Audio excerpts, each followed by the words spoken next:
성경은 건축에 대해서 많이 언급하고 있습니다. 모세가 지었던 성막이나 솔로몬이 세웠던 성전은 하나님의 임재, 그리고 전 세계 열방을 향한 하나님의 선교적 마음을 담고 있는 건물입니다. 느헤미야가 세우자고 했던 성벽은 그리스도인들의 영적 안전, 보호, 하나님의 회복을 의미합니다. 학개가 외쳤던 성전 건축은 하나님에 대한 열망, 메시아, 예수 그리스도를 기다리는 간절한 마음, 그리고 예배의 회복을 의미합니다.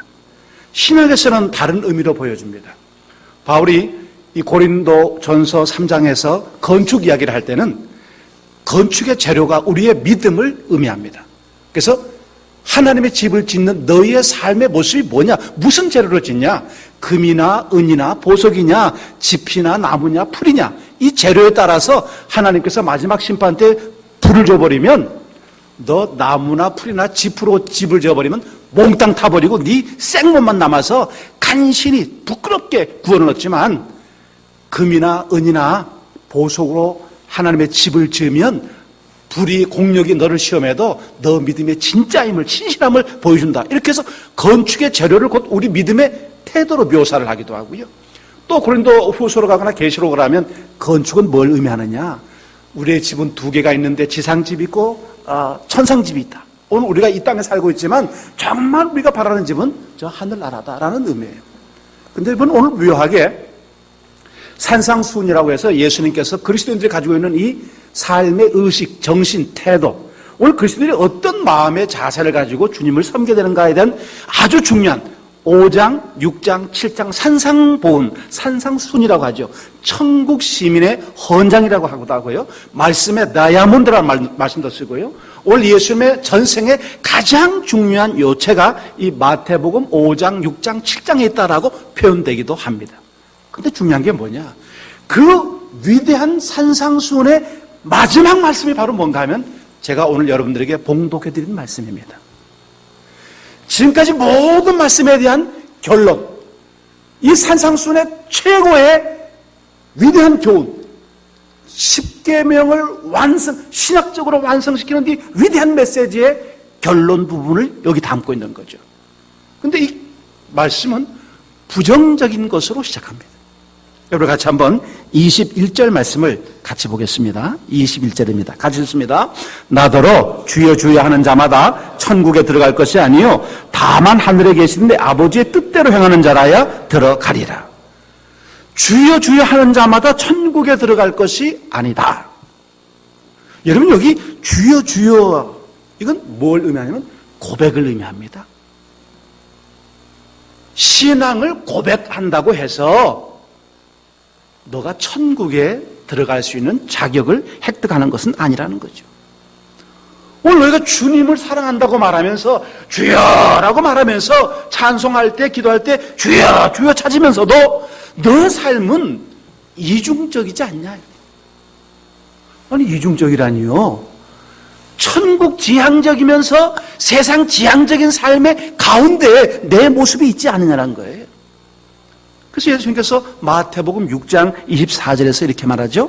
한 사람이 두 주인을 섬기지 못할 것이니 혹 이를 미워하고 저를 사랑하거나 혹 이를 중히 여기고 저를 경히 여김이라. 너희가 하나님과 재물을 겸하여 섬기지 못하느니라. 실제로 내 인생의 모든 에너지는 재물을 탐하고 세상의 행복을 추구하고 이 땅에서 가지고 있는 모든 것들을 추구하면서 입으로만 하늘을 향해서 주여 주여 한다고 해서 천국에 들어갈 수 있는 것이 아니라는 것이죠. 주여 주여 하는 것이 천국을 여는 열쇠가 되거나 그 문을 여는 비밀번호가 될 수 없다는 거예요. 수많은 사람들이, 수많은 그리스도인들이 주여 주여 하고 외치고 있습니다. 입에 달고 살죠. 그러나 결국 주님께서 십자가에 달리실 때는 다 도망가 버리고 말았습니다. 진짜 신앙, 진짜 우정, 진짜 애정, 진짜 믿음이 뭡니까? 내가 손해를 보고서라도 주님을 따를 수 있는 것, 내가 손해를 보고서라도 이 공동체를 섬겨나가는 것, 내가 손해를 보고서라도 우정을 지키겠다는 마음, 그게 진짜죠. 그러나 주여 주여는 이기적 호칭에 불과하다는 것이죠. 아무런 의미 없이 거기 헌신도 결단도 의지도 담겨있지 않는 주여 주여라고 하는 이 고백은 결코 주님이 받아주실 만한 호칭이 아니다라는 뜻이에요. 여러분, 그 다음 22절은 그 말씀에 연결되고 있어요. 여러분, 22절 말씀을 같이 봅니다.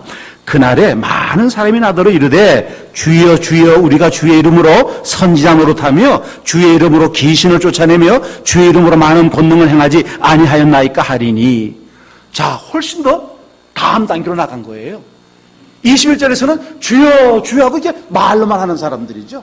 제가 우스갯소리로 주여 주여 하면 여기 마태복음 7장 21절 보면은 주여 주여 하는 사람은 천당 못 간다.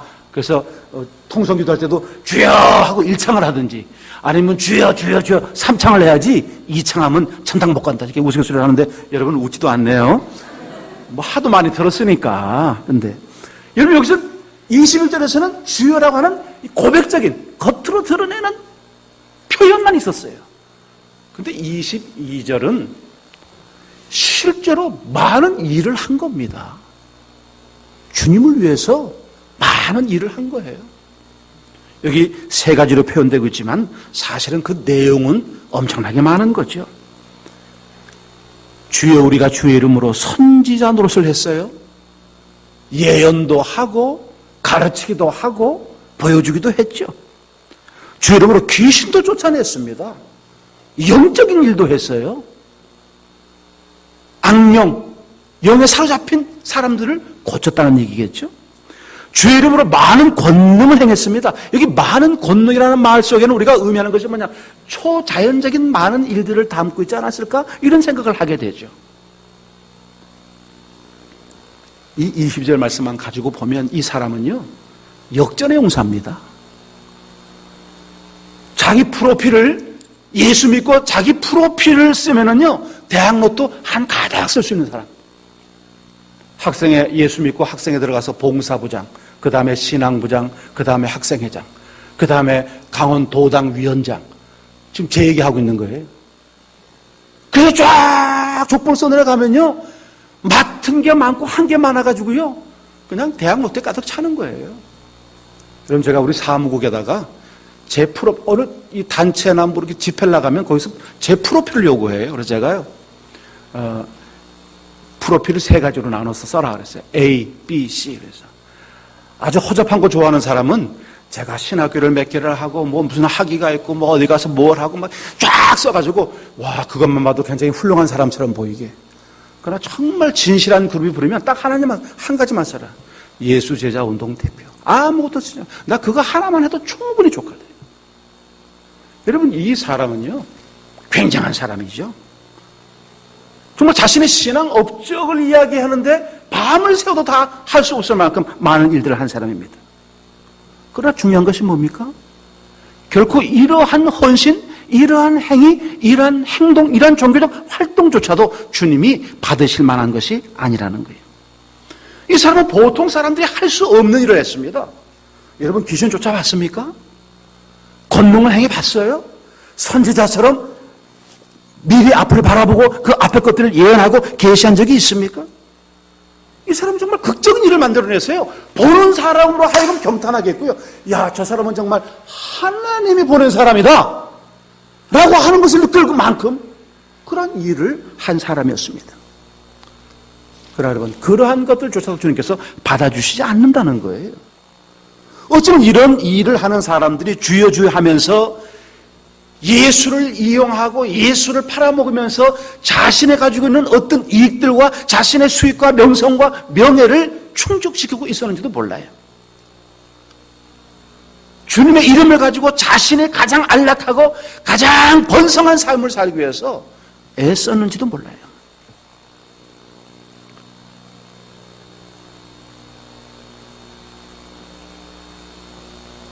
위대한 사람일수록 하나님을 위한 큰 일을 하는 사람일수록 영적으로 더 피폐해지고 메말라질 수 있습니다.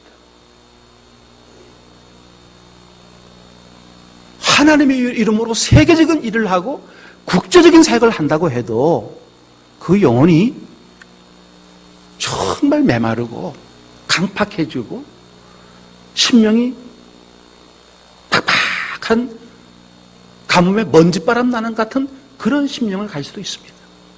예수님의 인격도 예수님의 생각도 정서도 없는 그런 삶의 태도를 가질 수가 있습니다.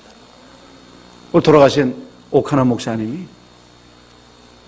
큰일 하는 목사들, 그들의 심령이 얼마나 피폐한거라고 하는 탄식이 있었을 때 저도 동감합니다.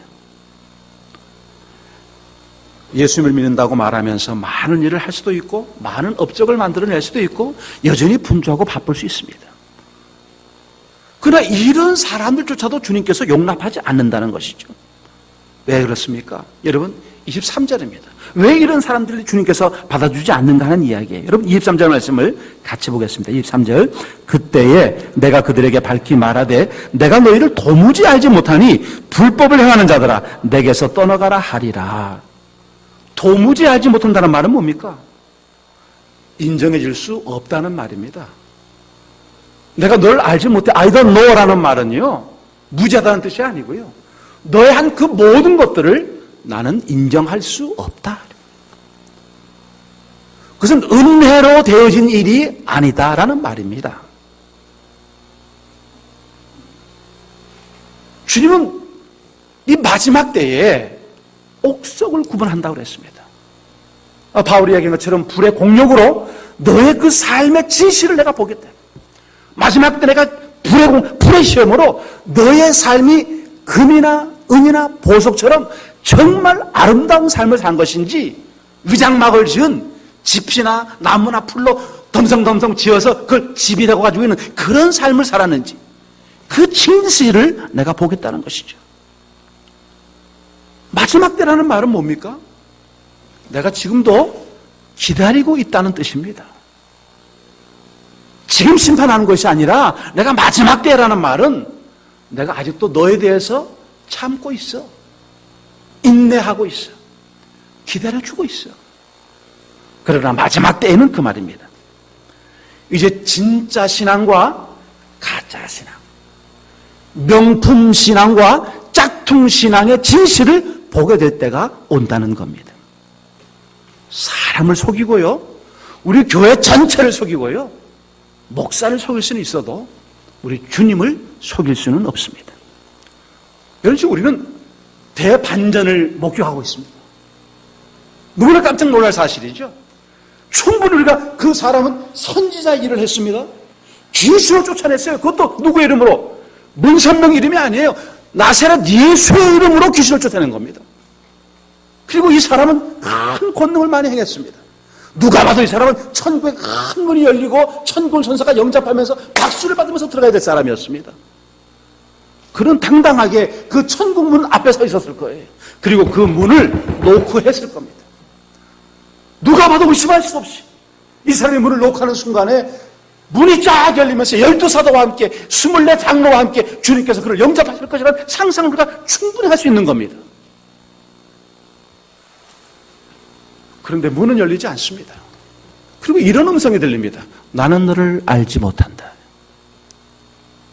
여러분, 대반전이죠. 문이 열리지 않았습니다. 그리고 23절 이렇게 말합니다. 그때 내가 그들에게 밝히 말하되 내가 너희를 도무지 알지 못하니 불법을 행하는 자들아 내게서 떠나가라. 뭘 행했다고요? 뭘 행했다고요? 불법을 행했습니다. 불법 하니까 여러분 불교의 법, 불교 경전 생각하는 것 같아요. 표정이. 불법이 뭡니까? 법 바깥이란 말입니다. 법에 어긋난다는 말이죠. 무슨 얘기죠? 하나님의 말씀이란 뜻이에요. 어쩌면 이 산상순에서 말하고 있는 모든 교훈들의 중심으로부터 떠나 있는 이란 말이죠. 이 일이 중요한 게 아니죠. 유대인들은 이 착각이 있었어요. 우리 모태 신앙들도 이런 착각을 하기 쉽습니다. 교회를 오래 다닌 사람들일수록 이 착각에 빠지기 쉬운 게 뭔가? 이 일을 해야 된다고 생각하는 거예요. 이 일을 많이 해야 된다고 생각하는 거예요. 여러분, 이 일보다 가장 중요한 무엇인가가 있습니다. 그걸 우리가 놓치고 있는 거죠. 예수께서 이렇게 말씀했어요. 너희가 날 믿어라. 날 믿고 영생을 하라고 그랬더니요. 유대인들이 이렇게 말합니다. 주님, 하나님의 무슨 일들을 하여야 하리까? 우리 개정개혁판에는요, 그게 단수로 나와 있는데 영어 성경에는 복수로 나와 있습니다. WORKS로 되어 있습니다.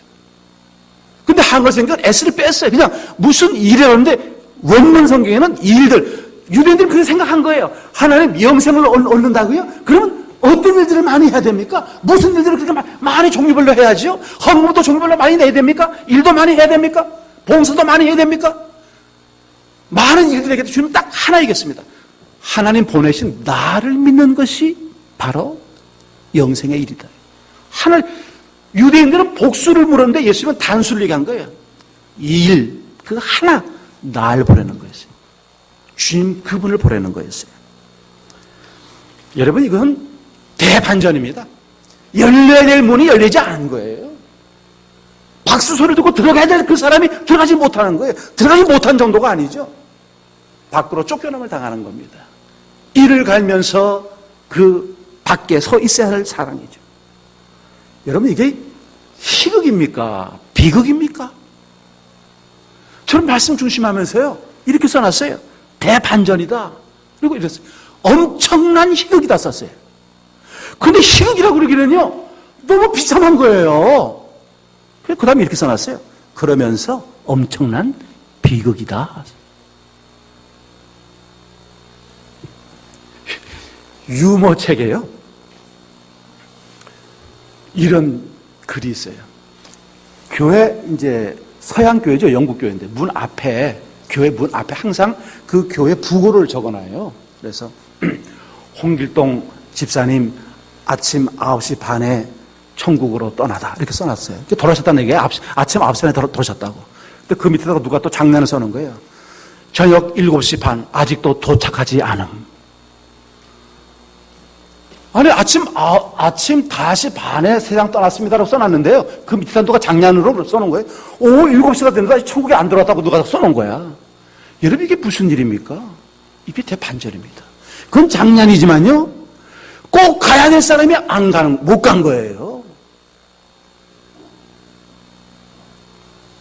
누구도 의심할 수 없는 일들이 여기 일어난 겁니다. 여러분, 이게 만일 내 삶이라고 하면, 이것이 나의 마지막 모습이라고 한다면, 이게 내 신앙의 결말이라고 한다면, 이건 너무 끔찍한 일 아닙니까? 왜 이런 결과가 나왔을까요? 여러분, 본문을 다시 한번 봐야 되겠죠? 저는 여러분, 오늘 주제, 설교 제목을요, 다시 시작합시다라고 적었어요. 리스타트라고. 다시 시작을 합시다. 여러분, 이 비유는 마지막 비유입니다. 예수님이 우리 인생에 대한 마지막 비유를 담고 있는 거예요. 아주 종말론적인 거죠. 다시 기회가 없다는 말씀이에요. 이건 이미 닫힌 문에 대한 이야기를 하고 있는 겁니다. 우리 사복음에서 얘기하고 있는 마지막 문, 열릴 수 없는 마지막 문의 이야기예요. 근데 여러분, 저나 우리 모두는 지금 마지막 문 앞에 서 있는 사람들이 아닙니다. 우리 예전에 아직도 새로운 기회를 가지고 있고 새로운 문을 녹화할 수 있도록 준비되어 있습니다. 우리의 마지막 문은 아직 와 있지 않고 우리는 그 문을 녹화하고 있지 않습니다. 아직도 우리가 이런 기회가 있습니다. 주여 주여 하면서 주님을 따랐지 않았던지, 아니면 예수의 이름으로 많은 일들을 했지만 예전에 우리 마음속에 말씀 원리대로, 말씀의 법칙대로 살지 않았던지, 중요한 것은 뭐냐? 아직도 우리에겐 기회가 있다는 거예요. 여러분, 예를 들어 보십시다. 연말이 돼요. 12월이 되면 교회 당회가 모여서 이제 새로운 청지기를 세우게 됩니다. 새로운 청지기를 세우게 되면 우리가 하나님이 아니니까, 그 사람의 마음의 중심을 모르니까 우리는 그 사람의 삶의 여정들을 검색할 수밖에 없어요. 이 사람이 예배 잘 참여했는지, 이 사람이 헌금 생활이 정당하고 12주 생활을 정말 교인의 의무를 잘 지켰는지, 좀 감사의 생활에 대해서 기꺼이 아끼지 않고 인색하지 않고 주님에게 내놓았는지, 봉사와 여러 가지 교회 행사에 대해서 적극적으로 참여하고 있는지, 소그룹에 참여하고 있는지, 정말 우리가 만든 새벽기도나 또 우리 목요 집회나 이런 공예배 정상적으로 참여하고 열심을 내고 있는지, 이런 것들 평가합니다. 자, 그리고 난 다음에 어떻게 합니까? 우리가 원하는 자격 요건에 미달되면 우리는 그 사람을 쓰지 않습니다. 그 사람은 상처를 받고 자기가 당연히 될 거라고 생각했겠죠. 아니, 뭐, 죄도 집사가 되는데 왜 나는 집사가 안 됩니까? 죄하고 교회 여기 신앙생활 같이 했는데. 중학교 때부터 고등학교 때 이렇게 같이 다녔는데 왜 쟤는 집사 시키고 난 안 시킵니까? 쟤도 결혼했다고 시키는데 나는 왜 결혼했는데 안 시킵니까? 그렇게 말할 수 있지 않습니까? 저 여자나 이 여자나 똑같은데 왜 저는 권사시키고 난 권사 안 시킵니까? 이런 평가를 했어요. 그리고 우리가 본 아주 약한 평가죠. 이건 우리는 진심을 모르니까, 그 사람의 진정성을 모르니까 우리 그거 가지고 있는 데이터로 평가하는 겁니다. 근데 그게 기준에 합하지 않다는 거예요. 그래, 안 되죠. 그럼 그 사람들이 할 수 있는 건 뭡니까? 분발해서, 목사님 죄송합니다. 제가 똑바로 못 살았습니다. 정신 차리겠습니다. 제가 분발해서 열심히 하겠습니다. 내년에 다시 한번 기회를 주십시오. 이게 믿음의 도리겠죠? 그럼 뭐 보통 훈련 안 된 사람들은 그렇게 안 합니다. 춘천 시내 교회가 450개나 있는데 이 교회 빼면 449개가 남아있는데, 자, 나는 훈련이 떠나리라. 그리고 바람과 함께 사라질 거예요. 이게 문에 대한 어떤 입장을 우리에게 보여주냐는 거예요. 우리가 이 메시지를 들으면서 가슴 아플 수 있습니다. 목사님 지금 날 들으라고 하는 말씀은 여러분 다 그렇게 듣길 바래요. 지금 제 설교를요, 다 여러분 그렇게 듣길 바래요. 목사님 지금 날 까고 있구나, 이렇게 듣길 바래요. 이게 사는 길입니다. 인민교회 가니까요, 미국 인민교회 가보니까 전부 돌아다녀요. 그냥 목사가 뭐 설교하면 기분만 나쁘면서 돌아다니는 거예요. 여러분, 돌아다니다가요, 지옥 불구덩이 돌아다니기 딱 좋습니다. 이제는 신앙의 패러다임을 다시 한번 좀 정돈해 볼 필요가 있다는 거예요. 주님께서 이 마태복음 7장 21절에서 27절까지 우리에게 무슨 메시지를 주고 있는가 하는 핵심이에요. 그건 건축물의 이야기가 아닙니다. 바로 우리 신앙의 바탕의 이야기입니다. 우리 신앙의 기본 관계 이야기를 우리에게 담고 있는 것이죠. 건축 재료 얘기를 하고 있는 게 아닙니다. 지붕을 뭘 씌울 건가를 얘기를 하고 있는 게 아닙니다. 다이아몬드나 보석이나 은으로 집을 지으라는 얘기를 하고 있는 게 아닙니다. 비싼 헌금을 내놓으라고 말하고 있는 게 아닙니다. 여러분, 본문으로 다시 돌아가겠습니다. 우리 24절 말씀을 같이 보겠습니다. 24절입니다. 24절을 같이 읽습니다. 24절 봅니다. 그러므로 누구든지 나의 이 말을 듣고 행하는 자는 그 집을 반석 위에 지은 지혜로운 사람 같으니. 여러분, 여기서 말씀은 뭡니까? 뭐에다가 집을 지라고요? 뭐에다 집을 지라고? 반석 위에 집을 지라는 겁니다. 기억나시죠? 출애굽에서 반석이신 예수 그리스도. 따라합시다. 반석이신 예수 그리스도. 반석은 예수 그리스도를 의미합니다. 반석은 예수 그리스도를 뜻합니다. 진짜 신앙은 어떤 일을 하느냐 있는 것이 아니고 어떤 고백을 드러내느냐 있는 것이 아니라 너의 진정한 관계가 누구냐? 예수 그리스도와 관계를 갖고 있느냐는 거예요. 주님을 인격적으로 고백하고 받아들이냐? 진심으로 주님을 사랑하냐? 선지자 역할을 하고 귀신을 내어쫓고 권능을 행하는 이 모든 동기가 예수 그리스도였느냐는 거예요. 목사가 두 가지 중에 한 가지를 선택해야 됩니다. 사꾼 목사가 될 건지 선한 목사가 될 건지. 여러분, 선한 목사나 사꾼 목사나요, 돈 받아먹는 건 똑같습니다. 교회 사람이 받는 건 똑같잖아요. 근데 사꾼 목사와 선한 목사의 차이점이 뭡니까? 선한 목사는 예수 그리스도에 대한 사랑에 대한 동기, 헌신에 대한 동기, 열정에 대한 동기로 섬기고 일하고 봉사하고 가르침을 하고 그 결과로 사례를 받는 거예요. 사꾼은 그게 동기가 아니에요. 벌어들이는 것이 동기가 되는 거예요. 더 많이 얻기 위해서, 더 많은 사례를 받기 위해서, 신방 가서 감사를 받기 위해서, 신방 가면은 교회다 내일 헌금하고 나한테 줄 돈을 준비하라고, 목사에게 잘하면 복 받으니까 나한테 좀 더 잘하라고. 사꾼과 선한 목사의 차이는 아주 간단명료합니다. 예수가 너 예배의 동기가 되냐? 예수님이 내 헌신의 동기가 되냐? 예수님이 네 희생의 동기가 되고 네 봉사의 동기가 되냐?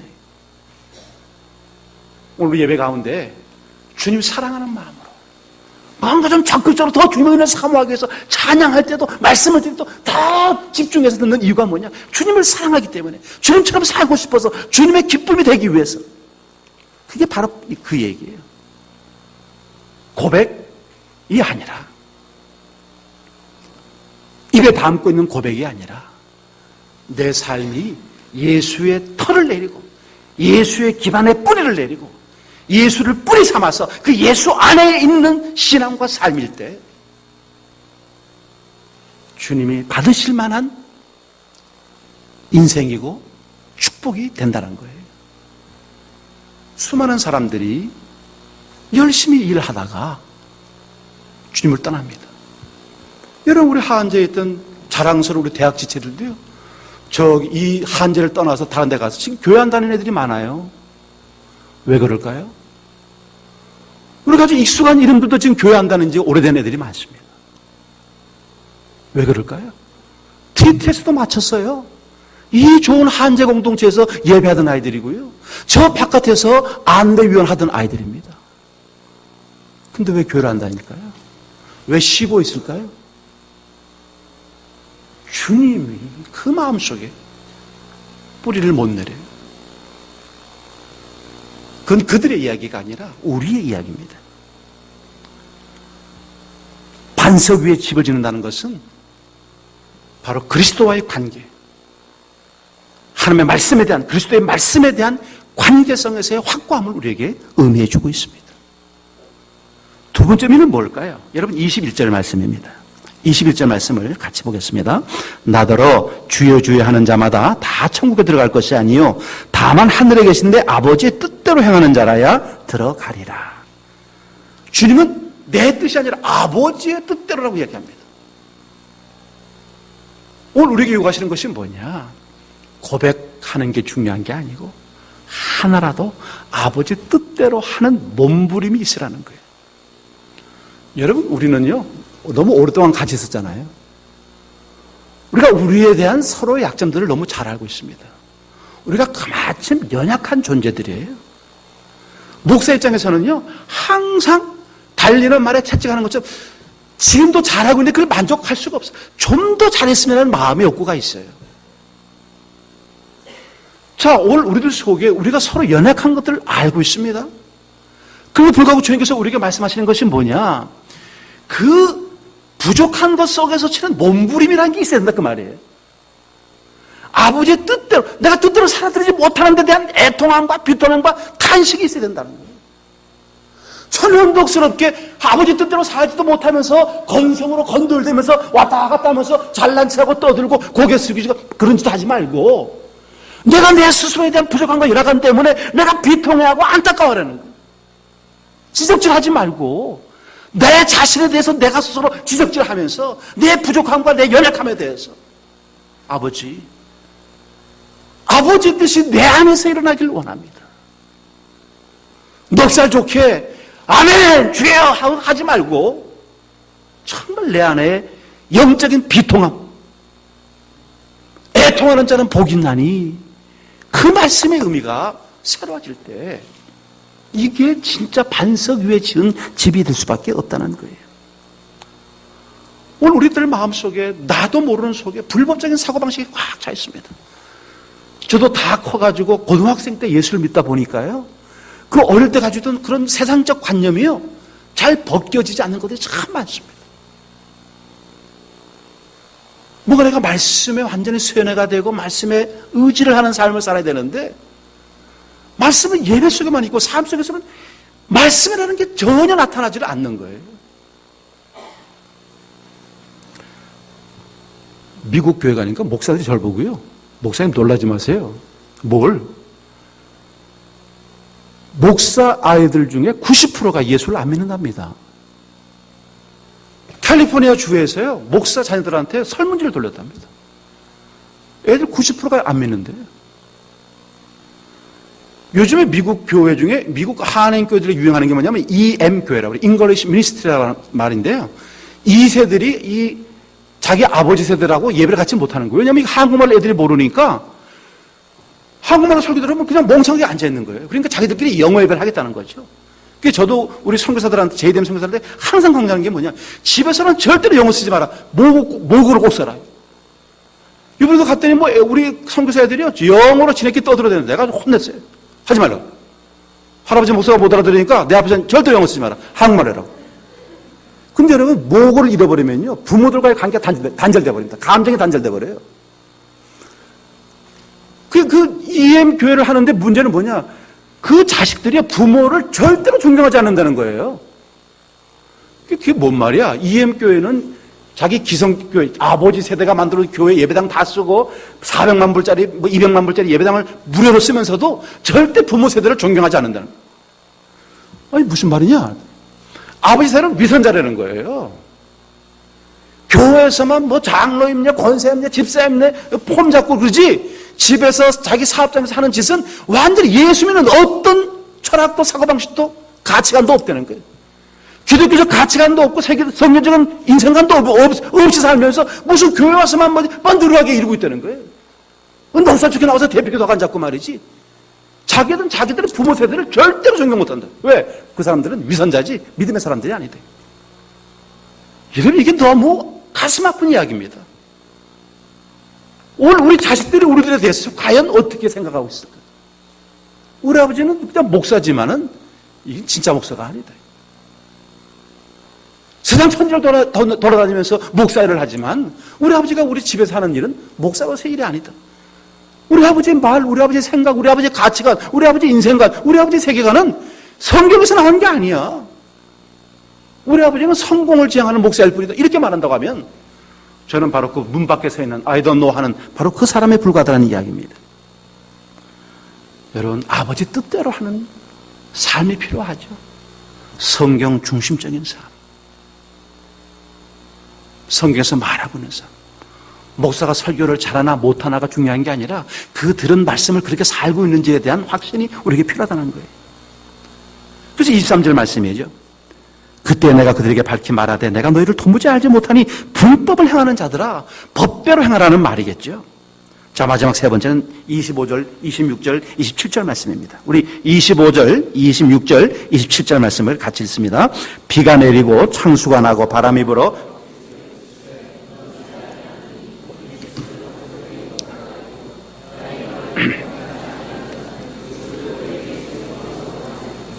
비가 내리고 창수가 나고 바람이 불어 그 집에 부딪힘에 무너져 그 무너짐이 심하니라. 아멘. 여러분, 이 메시지, 이 비유의 핵심은요, 기초의 문제입니다.